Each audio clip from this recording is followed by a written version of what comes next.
But I know कि वो गलत हैं, क्योंकि काफ़ी सारे फैक्ट्स हैं। अगर जुडिशियल सिस्टम में भी देखा जाए कि विदाउट आप मेडिकल सर्टिफिकेट के उनको सज़ा सुना रहे हो, किसी भी केस में ऐसा नहीं होता है।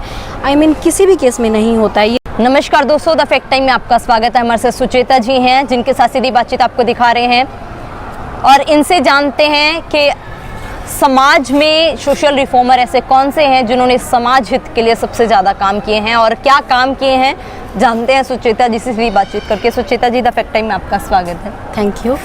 क्या क्वालिफिकेशन है आपकी? मैंने MBA किया है, BSc के बाद मैंने MBA किया है। उसके बाद I was working in corporate sector for 2 years, then I resigned and I started preparing for civil services. Ma'am, आप खुद भी सर्विसेज में हो, आप खुद भी उसी में स्टडी कर रहे हो, आप सोसाइटी को देखते हो, तो पहले आपको क्या लगता है सोसाइटी में किस तरीके की ज़रूरत है आज के समय में? देखिए, सोसाइटी में क्राइम के अगर हम आंकड़े देखें तो वेमेन के अगेंस्ट तो क्राइम बढ़ता ही जा रहा है। बच्चे भी सेफ़ नहीं हैं। अगर हम NCRB के भी आंकड़े देखें तो हमारे समाज के जो मोरल सिस्टम था या जो हमारा कल्चर था वो एकदम से वैनिश हो गया है सोसाइटी से। तो उसको रिवाइव करने के लिए या हमारी सोसाइटी को एक रिफ़ॉर्म करने के लिए, हमारे कल्चर को समझाने के लिए हमें एक लीडर की नेसेसिटी है इस टाइम पर। हर चीज़ में, हर क्षेत्र में एक लीडर होता है। अगर हम कॉरपोरेट सेक्टर में देखें तो एक मैनेजर होता है, टीम लीड होता है, या फिर पॉलिटिकल लीडर होते हैं। तो स्पिरिचुअल लीडर क्यों नहीं हो सकते? तो आई थिंक स्पिरिचुअल लीडर होना चाहिए जो हमें गाइड कर सके, क्योंकि हमारे जो पेरेंट्स हमें सिखाते हैं बचपन से, वो बेसिकली वो चीज़ें सिखाते हैं जो उन्होंने अपने पेरेंट्स से सीखी हैं। वो हमें फैक्ट्स नहीं बताते, वो हमें बेसिक जो हमारे धर्म के ग्रंथ हैं उनकी बातें नहीं बताते। तो we need someone who is well educated in that sector, जैसे वेदास हैं या फिर भगवद गीता है या फिर कुरान शरीफ है, और जो हमें उसके बारे में सच में बता सके, सो दैट कोई भी गुमराह ना हो। क्योंकि आजकल धर्म के नाम पर भी गुमराह किए जाते हैं लोग, दंगे फसाद करवाए जाते हैं। तो हमें इस क्षेत्र में भी एक स्पिरिचुअल लीडर की ज़रूरत है। And I think his holiness saint doctor Gurmeet Ram Rahim Singh ji Insan, क्योंकि मैं उनको बचपन से फॉलो करती आ रही हूँ, तो मैं जानती हूँ कि उन्होंने जो मुझे सिखाया है वो सिर्फ ऐसा नहीं है कि स्पिरिचुअल फील्ड में ही काम आता है। वो हमें एक बाहर के क्षेत्र में लाइफ जीने में, कैसे जीना चाहिए, कैसे सुबह उठना इम्पोर्टेंट होता है, आपकी हेल्थ के लिए अच्छा होता है। हर क्षेत्र में उन्होंने हमें सिखाया है और वो काफ़ी बेनिफिशियल भी रहा है, क्योंकि जब हम बाहर जाके काम करते हैं तो वी स्टैंड आउट। मैम, उन्होंने सोसाइटी के लिए कंट्रीब्यूट क्या किया है? सोसाइटी के लिए कंट्रीब्यूशन तो सभी लोगों ने देखा ही है उनका। सबसे बड़ा तो ब्लड डोनेशन, जो मेरे लिए भी इम्पोर्टेंट है। मुझे सबसे ज़्यादा बेस्ट लगता है, क्योंकि बाहर लोग ब्लड बैंक्स होते हैं उनमें ब्लड की कमी हो जाती है। यहाँ पे लोग ऐसे तैयार रहते हैं ब्लड डोनेशन के लिए। And tree plantation which is very necessary, क्योंकि हमारी आने वाली जनरेशन्स, देखिए आप 2015 के बाद से जो विजिबल चेंजेस हैं एनवायरनमेंट में, आप दिल्ली NCR के एनवायरनमेंट में देखिए, वी कांट इवन ब्रीथ। हमारी नेक्स्ट जो जनरेशन है उसको ऑक्सीजन भी मिलेगी या नहीं मिलेगी। तो ट्री प्लांटेशन मुझे काफ़ी ज़्यादा अच्छा लगता है। एक शुभ देवी का जो उन्होंने स्टार्ट किया था, विवाह की, जो लड़कियां प्रोस्टिट्यूट थी वो अपना वो प्रोफेशन छोड़कर और समाज की मुख्य धारा में लाकर उनकी शादी करवाई जाए, which is revolutionary. Nobody can even think of it, क्योंकि पॉलिटिकल लीडर्स का भी देखा जाए तो they work on vote banks, and prostitutes का तो वोट बैंक नहीं होता है, तो they don't even think about that. तो आई थिंक मुझे ये काफ़ी सारी चीज़ें हैं। कुछ 135 से 136 मानवता भलाई के कार्य हैं। बच्चों के लिए है, अनाथ बच्चों का जो सहारा बनना है, या फिर जो रोड्स पे घूमते हैं पागल, that is so heart touching, कि जो रोड्स पे घूमते हैं, जिनको शायद अपने घर वाले भी छोड़ देते हैं, उनको वापस उनको नहलाना, उनको खाना खिलाना, घर पर छोड़ कर आना, बेसिकली देखा जाए तो ये एक एडमिनिस्ट्रेशन का काम है, गवर्नमेंट का काम है, बट ये सारे के सारे काम डेरा सच्चा सौदा के लोग करते हैं। और ये देखा जाता है कि जो ये काम होते हैं, ऐसा सोचा जाता है कि एजुकेटेड इंसान ही करेगा, वेल एजुकेटेड, लेकिन आप यहाँ पर आकर देखेंगे चाहे एजुकेशन है या नहीं है, पिताजी सबको एक लेवल पर लाकर सबको उतना ही अवेयर कर रहे हैं, क्योंकि किसी भी चीज़ की अवेयरनेस सबसे ज़्यादा इम्पोर्टेंट होती है। अगर अवेयर होगा कोई, तभी तो हम उस प्रॉब्लम पर एक्ट कर पाएंगे। तो यहाँ पर एजुकेशनल बैकग्राउंड को अगर हम छोड़ दें तो सभी को पिताजी ग्रास रूट लेवल पर जाकर मतलब कि उनसे काम करवा रहे हैं। ये सबसे बड़ी बात है, क्योंकि क्या होता है कि एडमिनिस्ट्रेशन में भी जो एडमिनिस्ट्रेशन के लोगों को पता होता है कि ग्रास रूट पर लेवल जाकर काम करवाना, क्योंकि ऊपर से फंड्स रिलीज़ किए जाते हैं, बट वो ग्रास रूट लेवल पर पहुंच नहीं पाते हैं लोगों तक। यहाँ पे इंफॉर्मेशन भी पहुंचती है एंड दे एक्ट, जिसका कि हम रिज़ल्ट्स देखते भी हैं। पंजाब हरियाणा में सेक्स रेशो में जो चेंजेस आए हैं, ये वो रिज़ल्ट्स फैक्ट्स बोलते हैं। हमें बोलने की अगर मैं ना भी बोलूँ, अगर कोई और ना भी बोले, तो इसके रिज़ल्ट्स सोसाइटी में देखे जा सकते हैं।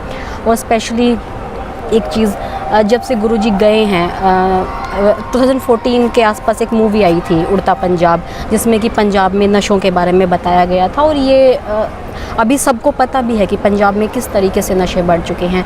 बट 2017 के बाद, स्पेशली 2014 के बाद, अगर हम न्यूज़ को देखें या आंकड़े देखें, तो हरियाणा में भी जो नशे के आंकड़े हैं वो 300% इंक्रीज़ हो गए हैं। ये डेरा सच्चा सौदा के जो काम था कि नशा रोकना, ये विजिबल चेंजेस हैं। 300% और ये गवर्नमेंट के आंकड़े हैं। अगर आप देखें 300%, तो मैं शायद 1 साल पहले के बोल रही हूँ, अगर आप रिसेंट के देखेंगे तो आई डोंट नो कि कितने होंगे। तो ये चीज़ें, क्राइम बढ़ा है, काफ़ी सारी नेगेटिव इम्पैक्ट हुए हैं सोसाइटी पर उनके जाने से। ज़रूरत है मैम संत डॉक्टर गुरमीत राम रहीम सिंह जी, ज़रूरत है। और मैं ये नहीं बोलूँगी कि आप ऐसे ही उनको बिना कोई, क्योंकि लीगल भी एक सिस्टम होता है। जुडिशरी का पिताजी हमेशा बोलते थे कि हम जुडिशरी का सम्मान करते हैं बेटा, और हमें जुडिशरी में, इंडिया के जुडिशल सिस्टम में विश्वास है। तो एक लॉ अबाइडिंग सिटीज़न के तरह मुझे भी विश्वास है जुडिशरी में। और जुडिशरी का भी अगर देखा जाए, जजेस को भी पता होता है कि within system there are some defects. तो एक उस केस को अगर हम प्रायोरिटी के बेसिस पर लें और उसके फैक्ट्स को देखें और उसकी इम्पार्शियल दोबारा से सुनवाई की जाए, तो शायद सब कुछ दूध का दूध और पानी का पानी हो जाएगा। आपको पर्सनली क्या फील होता है जो एलिगेशंस उनके ऊपर हैं? आई नो कि वो गलत हैं। ये कोई, it's not about being blind follower, but I know कि वो गलत हैं, क्योंकि काफ़ी सारे फैक्ट्स हैं। अगर जुडिशियल सिस्टम में भी देखा जाए कि विदाउट आप मेडिकल सर्टिफिकेट के उनको सज़ा सुना रहे हो, किसी भी केस में ऐसा नहीं होता है। किसी भी केस में नहीं होता है ये, आप बिना मेडिकल सर्टिफिकेट के उनको सज़ा सुना रहे हैं। तो और ऐसा आजकल दिस इज़ ट्रेंड कि किसी पर भी कोई भी एलिगेशन लगा देना, तो उसके लिए वैलिड प्रूफ्स चाहिए। आई डोंट थिंक कि इस केस में वैलिड प्रूफ्स हैं, इसलिए मैं चाहूँगी कि इसको हायर कोर्ट्स प्रायोरिटी बेसिस पर इस केस को देखें, और ताकि समाज का भी भला हो। और सबसे, हमारे जुडिशरी में एक कहावत है कि एक निर्दोष को सज़ा नहीं होनी चाहिए, चाहे 200 दोषी छूट जाएं। तो एक निर्दोष, अगर वो इंसान भी आप उनको लेते हैं, एक निर्दोष इंसान बिना वजह के सज़ा काट रहा है, this is a black mark on our society and on our system. Ma'am, आप भी एक गर्ल हो, बीइंग गर्ल, आप कैसा महसूस करते हो डेरा सच्चा सौदा आश्रम की में जाके? वहाँ प्रीमिसेस में काफ़ी कुछ हैं, इंस्टीट्यूशंस हैं जहाँ गुफा बोला जाता है, काफ़ी वहाँ बने हुए हैं। आप वहाँ पर कैसा महसूस करते हैं? देखिए, मैं वहाँ के स्कूल से पढ़ी भी हुई हूँ, एंड मैं वहाँ की जो गुफा बोला जाता है काफ़ी बार गई भी हूँ। और वहाँ पे इतनी बड़ा अंडरग्राउंड है कि 2-2.5 लाख शायद लोग आ जाते हैं। इट्स गुफा इज़ नॉट लाइक कि जो पुराने एंशिएंट टाइम में बोला जाता था कि हाँ पत्थरों का कुछ बना हुआ है and you can't if you enter you can't escape. ऐसा कुछ भी नहीं है, it's just a place where guruji lives, उसको गुफा बोला जाता है। एंड मैं ये कह सकती हूँ कि यहाँ पर मैंने काफ़ी फंक्शन भी अटेंड किए हैं एट किसी भी टाइम पर, रात के टाइम पर, दिन के टाइम पर भी। And I think this is the safest place in the world, ये मेरी पर्सनल फीलिंग है, क्योंकि मैं यहाँ पर अकेले भी आती हूँ, मैं यहाँ पर कई बार रहती भी हूँ, तो मुझे कभी यहाँ पर कोई किसी प्रकार का कोई डर फील नहीं हुआ है। इसमें मीडिया ने काफ़ी अलग रोल निभाया। 4 साल पहले की बात Yes. देखी जाए, मीडिया में काफ़ी अलग अलग हेडलाइंस आ रही थी, जो आप जो बोल रहे हो उससे बिल्कुल डिफरेंट है। क्या आप क्या कहना चाहोगे मीडिया में जो दिखाया जा रहा था? मीडिया तो खैर उसके बाद काफ़ी बदनाम हो चुका है। अगर अब किसी भी चीज़ को देखा जाए, आम लोगों को भी पता चल गया है कि मीडिया कैसे स्टोरीज़ कुक करता है। क्या किसी भी मीडिया के इंसान ने यहाँ ग्राउंड लेवल पर आकर there is something called investigative journalism, तो क्या किसी ने यहाँ पे पर्सनली आके इन्वेस्टिगेट किया? वहाँ पे न्यूज़ रूम में बैठ के लैपटॉप के ऊपर स्टोरीज़ कुक करना, कहीं से भी कुछ भी बोलना, इतना ज़्यादा एग्जेजरेट करना चीज़ों को, वो चीज़ खैर मीडिया हर किसी केस में कर रहा है आजकल, और जिसकी वजह से मीडिया क्रेडिबिलिटी खो भी चुका है। अगर हम वर्ल्ड लेवल पे हम इंडियन मीडिया की रैंकिंग देखी जाए, तो इंडियन मीडिया का जो फ्रीडम इंडेक्स है या फिर क्रेडिबिलिटी इंडेक्स है, वन ऑफ द पुअरेस्ट है। तो जब उनकी खुद की कोई क्रेडिबिलिटी नहीं है, वो ट्रस्टवर्दी नहीं है, तो वो दूसरे की क्रेडिबिलिटी और ट्रस्टवर्दीनेस पे कैसे क्वेश्चन कर सकते हैं? पहले मीडिया खुद की क्रेडिबिलिटी प्रूव करे, खुद ट्रस्टवर्दी बने, लोगों का विश्वास हासिल करे, तब हम उनकी किसी भी बात पर विश्वास करेंगे। Ma'am, saint doctor Gurmeet Ram Rahim Singh जींसा और उनकी गोद ली हुई बेटी हनीप्रीत जींसा, उनके बारे में काफ़ी कुछ दिखाया जा रहा था, आप क्या कहना चाहोगे? आपको क्या लगता है? देखिए, हनीप्रीत दीदी को मैंने पहली बार काफ़ी लेट देखा था। 2015 में जब MSG1 की शूटिंग हो रही थी, उस टाइम पर देखा था। तब पिताजी ने कहा था, तब मुझे पता चला था कि हनीप्रीत दीदी को गोद लिया हुआ है। तो ये कोई क्राइम तो नहीं है गोद लेना किसी को भी। पिताजी ने तो जो शाही बेटियां हैं, वहाँ पर कितनी सारी बेटियों को गोद लिया है, शायद 6 महीने की हैं, उनका भी पिताजी पालन पोषण करते हैं। या फिर पिताजी कहते हैं हमारे करोड़ों बच्चे हैं। तो किसी को भी गोद लेना या फिर किसी भी एक बाप बेटी का जो रिलेशन होता है, मेरे फादर के लिए जो फीलिंग है, जैसे मैं उनसे बातें करती हूँ या जब जैसे मैं उनके साथ बैठती हूँ, तो उसको कोई भी क्वेश्चन नहीं कर सकता। आई थिंक किसी का भी अधिकार नहीं बनता कि उस चीज़ को क्वेश्चन किया जाए। तो बाप बेटी का रिलेशन है, आप कैसे क्वेश्चन कर सकते हैं? जो लोग उनके रिलेशन को क्वेश्चन करते हैं, अगर हम उनके रिलेशन को क्वेश्चन करें तो उनको कैसे प्रूव करेंगे?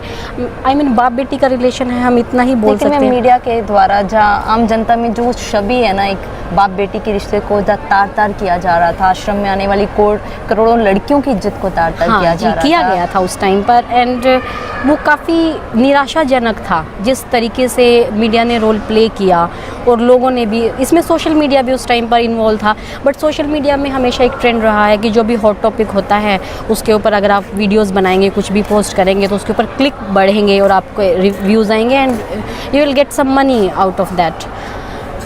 बट आई थिंक क्रेडिबिलिटी का वही बात आ जाती है कि क्रेडिबल कितना है, कोई कुछ भी बोल दे। अभी मैं किसी के ऊपर भी कुछ भी एलिगेशन लगा सकती हूँ, but can I prove that? अगर आप कुछ भी बोल रहे हैं, मीडिया बोल रही है या लोग बोल रहे हैं, आपके पास प्रूफ क्या है उस चीज़ का? मैं उन लोगों के बारे में बोल देती हूँ कुछ भी, तो ऐसे तो फिर सोसाइटी का बैलेंस ख़राब हो जाएगा कि जब भी हमारा होगा कि हाँ, हम किसी के बारे में कुछ भी बोल रहे हैं और लोग विश्वास कर रहे हैं। अगर आपको कुछ भी बोलना है तो प्रूफ के साथ बोलिए, अदरवाइज़ तो आप, आई डोंट थिंक सो कि आपकी बात को सीरियसली लिया जाना चाहिए, चाहे वो मीडिया है, चाहे वो कोई इंसान है। आप प्रूफ लेकर आइए। जैसे आप कह रहे हो कि संत जी की नीड है सोसाइटी, तो आपको क्या लगता है संत जी सोसाइटी में आ जाते हैं तो क्या चेंजेस आपको लगता है होंगे? उनके आने से क्या लगता है, कैसा माहौल होगा? फर्स्ट ऑफ ऑल तो संगत बहुत खुश होगी। Of course we are waiting for guruji desperately कि कब वो आएंगे। संगत ही नहीं, आई मीन जो उनके फॉलोअर हैं बट सोसाइटी को जैसे कि जो उनके मानवता भलाई के काम थे पिछले कुछ टाइम से बढ़ते ही जा रहे थे, आई मीन जैसे कहते हैं एक्सपोनेंशियली ग्रो होना, तो वो हो रही थी। आई थिंक उनकी जो रफ्तार है दोबारा से इंक्रीज़ होगी और सोसाइटी में जो क्राइम बढ़ गए हैं या फिर जो भी कमियां आ गई हैं, जिन भी चीज़ों की हमें ज़रूरत है, जिनके बारे में हम सोच भी नहीं पाते, जैसे कि शुभ देवी विवाह के बारे में हम कभी सोच नहीं पाए थे, तो ऐसे ही बहुत सारे काम होंगे जिनके बारे में आज हम, या तो उनकी विज़न है, इट्स अबाउट विज़न, क्योंकि हम एक लीडर की एक विज़न होती है कि एक सोसाइटी को कहाँ लेके जाना है या एक ऑर्गेनाइजेशन को कहाँ लेके जाना है। तो आई थिंक जो गुरुजी की जो विज़न है हमारी सोसाइटी को लेकर, सेफ़ सिक्योर, जहाँ पर जिसको राम राज्य बोला जाता है, आई थिंक वो हम अचीव करेंगे गुरुजी। मैम, जो लोग कहते हैं उनके आने से, जैसे जब भी पेरोल की बात आती है, हाँ। जब भी कुछ उनके बाहर आने की, समाज में आने की बात आती है, तो कुछ डिबेट टाइप का शुरू हो जाता है। हाँ। कुछ ऐसा चैनल्स पे भी आता है जहाँ आम भी जनता, मतलब इस तरीके के काफ़ी आते हैं, उनका बहुत ही अलग प्रोस्पेक्ट होता है बोलने का। आप क्या कहना चाहोगे ऐसे लोगों के लिए जो इस तरीके से कहते हैं, उनको क्या जवाब दें? देखिए, मैंने उनका सुना तो नहीं कि उनका पॉइंट ऑफ व्यू क्या है, लेकिन मैं लीगल तरीके से बता सकती हूँ कि पेरोल पर आना किसी का भी लीगल राइट है, ठीक है। देयर आर सम फैक्ट्स जो कि जेल का जो सुपरिटेंडेंट होता है वो देखता है, जज देखता है, या फिर जो भी जिम्मेवार अधिकारी होते हैं वो लोग देखते हैं कि बिहेवियर कैसा है, सेफ़ होगा कि नहीं होगा, और पेरोल अगर हमने दी कहीं ये भाग तो नहीं जाएंगे। और Guruji being a public figure, he can't run away, उनको भागना होता तो शायद 2017 से पहले ही जा सकते थे। तो पेरोल पर आना एक लीगल राइट है, वो किसी भी कैदी का वहाँ पर है। उसके लिए हम या आप या कोई भी आकर अपनी personal opinion, just because you hate someone, तो इसका मतलब ये नहीं है कि हम उसका लीगल राइट छीन लिया जाएगा। तो ये उनका लीगल राइट है, जस्ट बिकॉज़ क्योंकि आप हेट करते हैं किसी से तो उसका जीने का अधिकार नहीं छीना जा सकता। सबको इस धरती पर जीने का हक है। एक लीगल सिस्टम बना हुआ है जो कि जब हम कहते हैं कि सबके अधिकार समान हैं, चाहे वो सिटीज़नशिप में अगर हम देखा जाए तो ऐसे ही सभी कैदियों के अधिकार समान है। तो उसका जो सिस्टम बना हुआ है आप उसको क्वेश्चन नहीं कर सकते। अगर आपको क्वेश्चन करना है तो फिर आप हर एक कैदी के लिए कीजिए।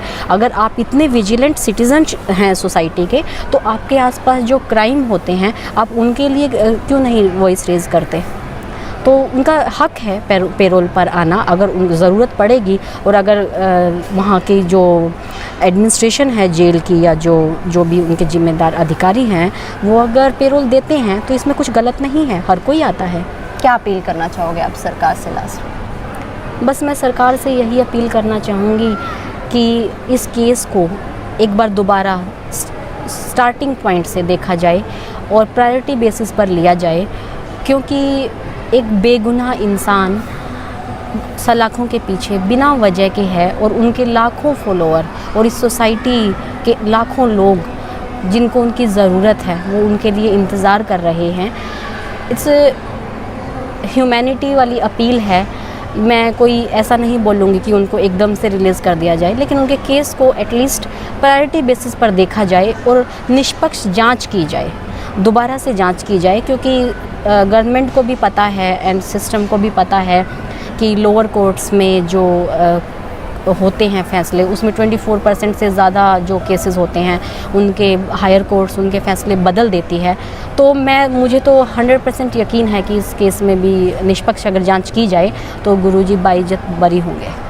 जी, बहुत बहुत धन्यवाद हमारे साथ जुड़ने के लिए। दोस्तों, ये हमारे साथ थे जुड़े हुए और जिन्होंने अपना पक्ष आपके सामने रखा, अपना एक्सपीरियंस रखा, जिनका भी यही कहना है कि जांच दोबारा होना चाहिए। सेंट डॉक्टर गुरमीत राम रहीम सिंह जिंसा के केसेस को लेकर जो इन्होंने बात कही कि जांच अच्छे से होनी चाहिए, समाज में सच सामने आना चाहिए, और जो सोसाइटी के लिए सेंट डॉक्टर गुरमीत राम रहीम सिंह जिंसा का कंट्रीब्यूशन है और आज सोसाइटी को उस कंट्रीब्यूशन की सख्त नीड है, क्योंकि आए दिन हमारे समाज में वुमेंस के ऊपर क्राइम बढ़ता जा रहा है और नशा बढ़ता जा रहा है, जिसके लिए पब्लिक डिमांड कर रही है कि सेंट डॉक्टर गुरमीत राम रहीम सिंह जिंसा समाज में आने चाहिए। आपकी क्या राय है जरूर डालिएगा कमेंट बॉक्स में। देखते रहिए द फैक्ट टाइम। बहुत बहुत धन्यवाद।